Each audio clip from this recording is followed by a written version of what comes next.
આદિવાસી મહાનાયક અને ક્રાંતિકારી ભગવાન બિરસા મુંડાજીની 150મી જન્મજયંતિ નિમિત્તે યોજાયેલી જનજાતિ ગૌરવ યાત્રાનું સુરત જિલ્લાના માંગરોળ તાલુકાના મોસાલી ખાતે આજરોજ ભવ્ય સ્વાગત કરવામાં આવ્યું હતું।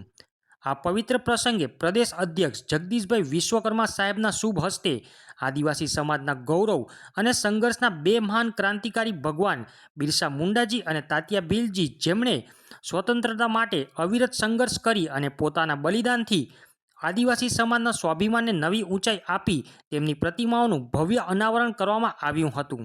આ અવસરે ગુજરાત સરકારના કેબિનેટ મંત્રી નરેશભાઈ પટેલ, રાજ્ય સરકારના મંત્રી ઈશ્વરસિંહ પટેલ, રાજ્ય સરકારના મંત્રી ડૉક્ટર જયરામ ગામિત, 156 માંગરોળ વિધાનસભાના ધારાસભ્ય ગણપતસિંહ વસાવા, ધારાસભ્ય મોહનભાઈ ડોડિયા, ધારાસભ્ય સંદીપભાઈ દેસાઈ, આદિજાતિ મોરચાના પ્રમુખ અર્જુનભાઈ ચૌધરી, જિલ્લા ભાજપ પ્રમુખ ભરતભાઈ રાઠોડ સહિત અનેક હોદ્દેદારો તેમજ મોટી સંખ્યામાં લોકો પણ ઉપસ્થિત રહ્યા હતા। ચીફ રિપોર્ટર કિશોર ઠાકોર, સુરત।